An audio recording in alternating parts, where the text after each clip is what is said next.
Have you ever walked on a deserted beach at midnight only to stumble upon a lone, foreboding house? Imagine, if you will, an expanse of sand stretching out as far as the eye can see, bathed in the silvery light of the moon. The only sound breaking the eerie silence is the rhythmic crash of the waves on the shore. Now picture a house, standing alone and forgotten at the edge of this desolate beach. Its silhouette, a stark contrast against the moonlit night, a beacon in the darkness that draws you in with a morbid sense of curiosity. This is where our tale begins, with this haunted house on the beach. As I approached the house, a sense of apprehension washed over me, much like the cold, salty sea breeze that seemed to carry whispers of forgotten tales. The house, though seemingly abandoned, echoed with an unseen presence. Its dilapidated structure, weathered by time and the harsh sea winds, held a chilling atmosphere that sent shivers down my spine.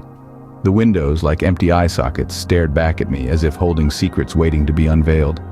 As I stood there, the moonlight casting long, eerie shadows, I couldn't help but feel a sense of unease. The house, with its peeling paint and creaking boards, seemed to be alive, pulsating with an energy that was palpable. The wind seemed to howl through its empty corridors, creating an orchestra of ghostly whispers. Yet despite the fear gnawing at the edges of my sanity, I felt a pull, an irresistible urge to uncover the mysteries that lay within its cold stone walls. And so, driven by a mix of fear and fascination, I found myself stepping over the threshold, entering a world that was as terrifying as it was intriguing. Little did I know then that this was just the beginning. That this haunted house on the beach was not just a house, but a portal to a world unseen.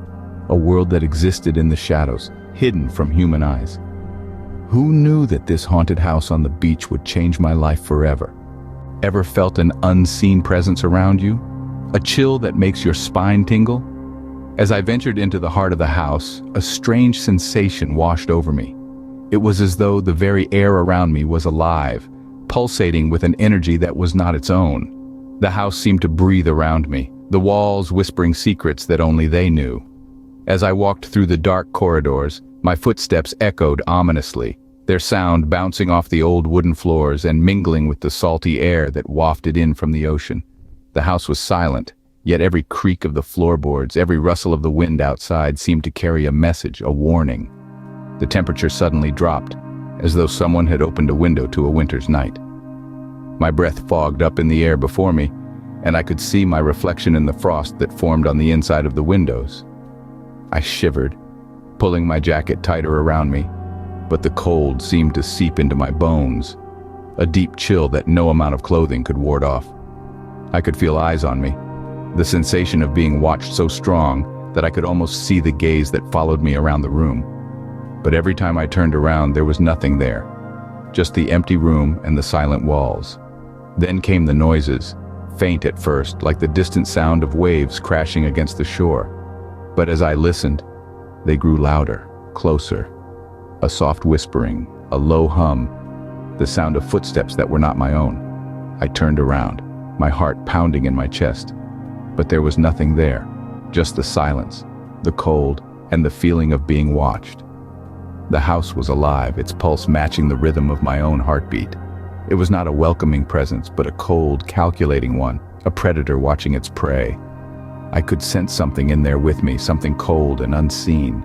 They say when you encounter a ghost, it's not what you see that terrifies you, it's what you don't see.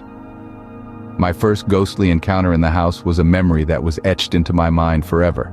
The night was as black as the depths of the sea, and the house seemed to emanate an uncanny feeling like a predator waiting for its prey.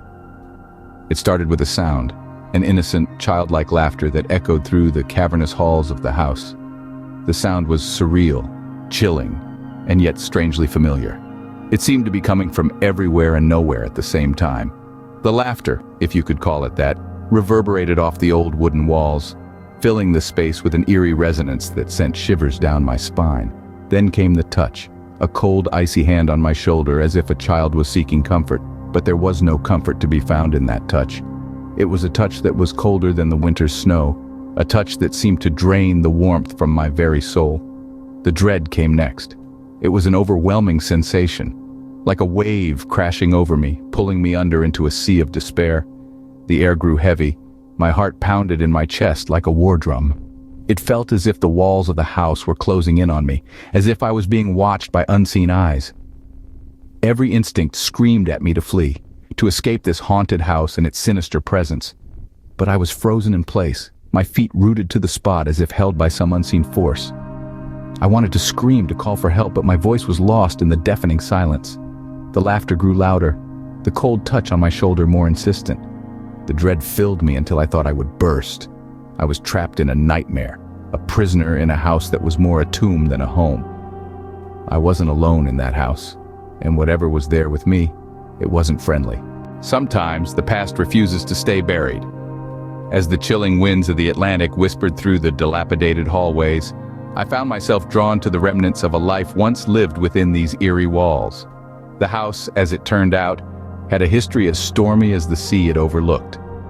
In the heart of this haunting abode, I stumbled upon a collection of dust-laden journals, their pages yellowed with age. They told a tale of a family that once called this place home. A father, a mother, and their 2 young children. They lived a seemingly simple life, their days filled with laughter and love, until one fateful night when the skies turned livid and the sea roared with a fury that echoed through the house. That was the night they vanished, swallowed by the storm, leaving behind nothing but silence. The journals ended abruptly, the last entry a haunting testament to their fear.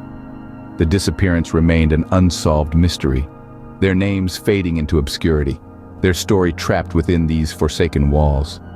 As I delved deeper into the house's brooding past, I discovered a connection between the family's tragic fate and the spectral presence that now haunted the house. A cold shiver ran down my spine as I realized that the ghostly apparitions and eerie whispers were echoes of that terrifying night, a tangible link between the past and the present. The house seemed to breathe with a life of its own, its eerie silence punctured by the faint whispers of the departed. Every creaking floorboard, every gust of wind, was a ghostly reminder of the family's tragic end.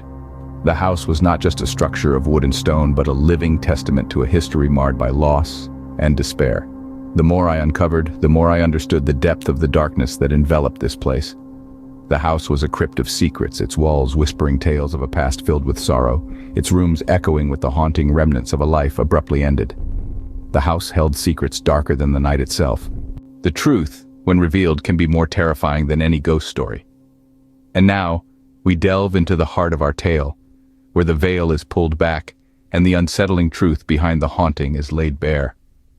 Our journey has led us here, to the point of revelation. The ghosts that roam these halls, that echo their sorrowful cries into the cold, salty air, are not malevolent apparitions. No, they are victims themselves, trapped in an endless cycle of their own tragic demise. It's a chilling realization, to say the least. These spirits, souls of the departed, are not seeking to harm, but to communicate. Their spectral presence, their eerie manifestations, are all desperate attempts to convey their story, a narrative lost in the sands of time, drowned by the relentless waves of the sea. They were crying out, not in anger, but in a plea for understanding, a plea for remembrance. And then, the twist, a revelation that sends a shiver down the spine, a cold realization that freezes the blood in your veins. I, the narrator of this tale, am not just a curious interloper. I am a descendant of the vanished family, a living legacy of the ghosts that inhabit this haunted house on the beach. It's a revelation that shakes me to my core, a chilling discovery that the specters I've been investigating are echoes of my own bloodline. The haunted house on the beach, the unseen presence, the ghostly encounters, the haunting past, all of it converges to this moment of unveiling. The ghosts that linger are more than just spectral tenants. They are my family, their tragic end woven into the very fabric of my existence. In the end, it wasn't just a haunted house on the beach.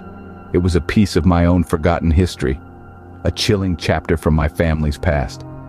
A past that continues to echo in the hollow halls of this haunted dwelling, a past that refuses to be forgotten, a past that even death could not silence.